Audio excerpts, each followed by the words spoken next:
name is Gary Johnson. And my simple question for you is, who is your hitman? Welcome into another edition of Box Office Quarterbacks. I'm Jeff. That's Ahmed. Today we're talking about a brand new movie, Hitman, starring Glen Powell, just released on Netflix. This is a movie that had gotten very, very good reviews coming out of like various film festivals.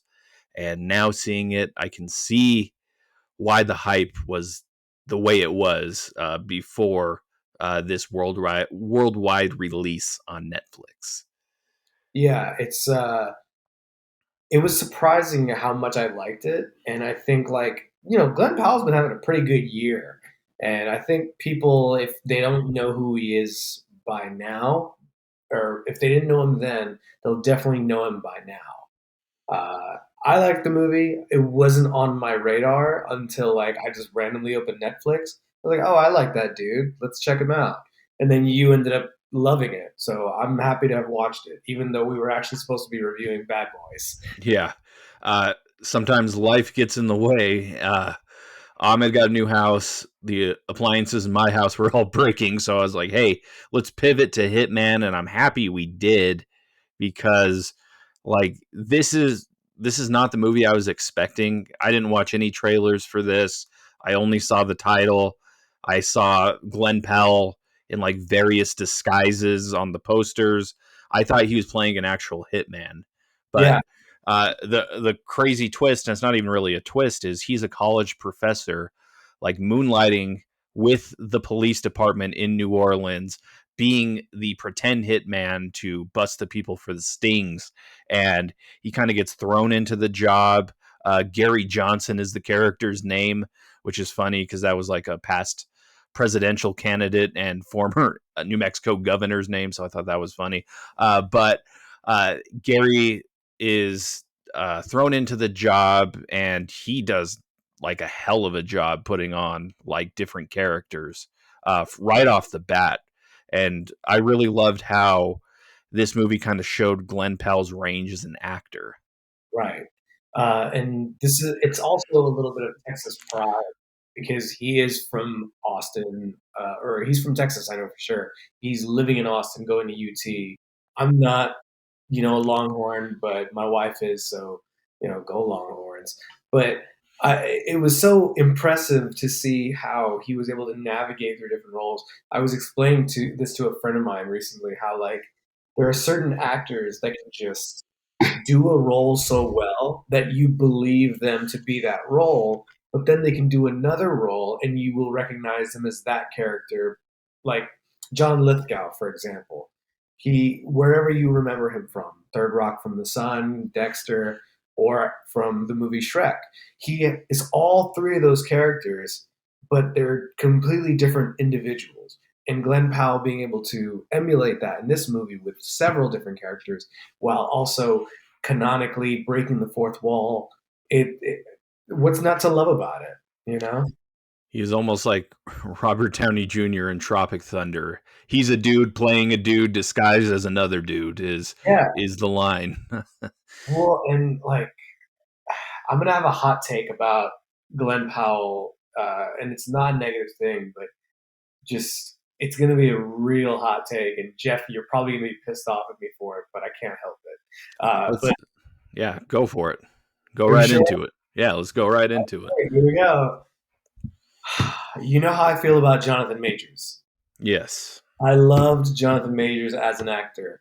And there's a movie he did called Last Black Man in San Francisco, where he plays, a theater snob. And then he does a show where he plays two different characters. And then, of course, we know him from Kang, and where he plays different variants. I was impressed that Jonathan Majors could go back and forth as these different individuals, but still make you believe those characters. It was so, you forgot that it was the same person, if that makes sense. And for Glen Powell to have that same rise as Jonathan Majors, where they had a really good year, 2023 was his year, and then of course now we know what's been going on. I hope the same doesn't happen for Glen Powell, but just seeing that rise and that power one of my favorite scenes, and I guess fuck it, we'll Yeah, just let's jump. get into it. Let's get into it. I loved how he played Patrick Bateman. Yes. Like I was like, oh, this is perfect. And then he does another like where they're skeet shooting. That's Yeah. Matthew McConaughey to a T. Yeah, I liked how he matched up the different personas to the target that week. And that's how he arrived with Ron, who we spend the most time with, because he meets Madison, who's the love interest at the bar, and he's kind of smitten like right from the get-go, you can tell, and he gives her advice to get out of the situation. Yeah. And then you start the whole love story, a very toxic love story in the center of this movie. Oh yeah. Because she thinks he's this dangerous guy and he's got to keep up the persona as much as he can because if she sees quote unquote the real him, she won't be as attracted. But that's a red flag in and of itself. Yeah, like I would say like my favorite scenes are probably him as Ron. Like Ron is so smooth. I love the scene where his two coworkers don't hang up the conference call and he's listening and they're like, "Man, I love Ron. Like I would get a beer with Ron." And then Retta, who's from Parks and Recreation, is like, "Sounds like you want to fuck Ron a little bit." Like that scene was pretty funny. But yeah, Glen Powell just does really good in that character in particular. And it is impressive to see, this is not an insult to Glenn Powell, but I just can't see him as somebody who could play a loser, if that makes sense. Yeah. Like he's too good looking and suave to be like anybody other than a suave, charming character. It's like we have heard from Ryan Gosling in interviews that he doesn't have any riz whatsoever. But people like us will go, yeah, no, there's no way you're not that smooth, Ryan Gosling. Fuck off. Yeah. They do kind of have a lot of similarities, Ryan Gosling and Glenn Powell. I could definitely see it. And, I recently watched The Fall Guy. It's like the same type of charm here, I Yeah, would say. I think he is destined for big things, though. Like we had Top Gun Maverick a few years ago. We have this movie, Twisters is coming out. yeah. Uh, The it's a banner. meteoric rise for sure. Yeah, no, he is our generation's Ryan Gosling, if that's fair. Yeah, Because Ryan Gosling, I love Ryan Gosling, but unfortunately, he's not a millennial. And I as say, young as he looks. Yeah, yeah, and it sucks because like, he's so well looking, dude. Fucking Brad Pitt's in his 60s. yeah, Like, what the hell? We need to have these kind of genes. My yeah. dog, It's all. it's scratchy. Oh, Hi there. Do you have something you'd like to say? love the movie. 10 Yeah, out of 10. I think Scratchy has something she wants to say about it. Come on.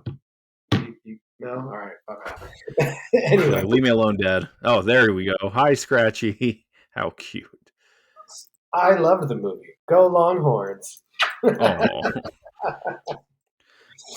but yeah. You talked about favorite scenes, favorite characters. I think obviously Gary is going to probably be our favorite character, and the various personas of Gary. You mean Ron wasn't your favorite character? I mean, Ron is my favorite character. I'd like to have a beer with Ron. Yes, Ron should be in the next X-Men movie. Ron should be in the next X-Men movie. Yes, Yeah. He should play. He should Cyclops. play Doom. Yeah. But yeah, like this movie, it's very simple. There's not a lot of violence in here. I think that was the biggest surprise. Like it's what Ahmed told me off camera. This is a character-driven movie, and it's very refreshing. Like at the end of the day, you don't really get movies like this, especially in theaters. And I think that's probably why this was more of a direct to Netflix thing. Mhm. And it was just it was a really fun watch, I thought. Yeah, it was nice to see an original story. almost. It reminded me a lot of The Hitman's Bodyguard in that how they try to explain his methodology and why he does what he does, how he does what he does. And it was nice to see that just introducing a new person. My fear, though, is will it get so much credit? Will it get so much praise? And that's my dog. So Oh, Full House. But yeah, I worry, will this movie get so much praise that it will succumb to a sequel? And that's the part that I don't want to happen. But I don't think Richard Linklater is somebody that will do that. He is a very good director. He's a very good storyteller.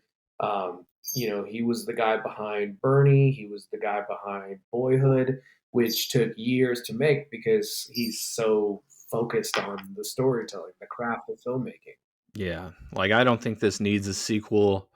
I do think it could be a player come awards season, though. Like, I could see like a best screenplay. This was based on a real guy, Yeah, and I do like at the end where they're like, "This was a true story, kinda." yeah. Gary never actually killed anybody. We just added that for fun or something like that. But I do think that like this could be an instant classic and big things, obviously, for Glen Powell moving forward. That leads us to our ranking, though, Ahmed, on the box office QB scale. What would you give Hitman? I think I'll give it a Hall of Fame. I was gonna say I'll give it the GOAT, but I don't know if it's the kind of movie I'd watch over and over again. I think so. I think a Hall of Fame status is pretty okay, suitable for this. I think, I think I'll give it an all star, like a high all star, um, just because, like, I don't know if I'll rewatch it anytime soon. I will recommend the shit out of it though, just like I did with you and everybody else in our group chat. But this is solid, and it's more of like more of a star making turn for Glen Powell as a leading man. I would say is what I'll remember this movie for. Showing that he's a versatile actor, that he can, be. I mean, just his range, like you said earlier. The fact that he could play a psycho-looking guy, he could also play, I don't know, Javier Like, Bardem as what's that character from No Country for Old Men? oh yeah, it kind of looked like Javier Bardem and like Tilda Swinton like mashed together or something. Yeah. Is kind of what it looked like. So I hope this opens up more doors for him for sure. Because yeah, no, he's entertaining and he's got great on-screen chemistry, on-screen presence, which was something that like whenever he talks about that in the beginning of the movie, that you want to be forgettable. Like Glenn Powell doesn't may look like he doesn't have a forgettable face. Yes, he is very memorable for sure. Like especially like when he's in the courtroom, it's like this guy entrapped me. It was this fucking guy the whole time. Hmm. That was all good. But yeah, loved it. Highly recommend it. Tell us what you guys think in the comments. This has been Box Office Quarterbacks. Me Glenn and Powell, Ahmed are, our podcast. yes, do that. We are, Ahmed, we are going to do Bad Boys when me and you are not busy. It is happening 100%. Yeah, but this has been Box Office Quarterbacks. I'm Jeff. That's Ahmed. That's Scratchy. We will see you guys next week. Have a good one.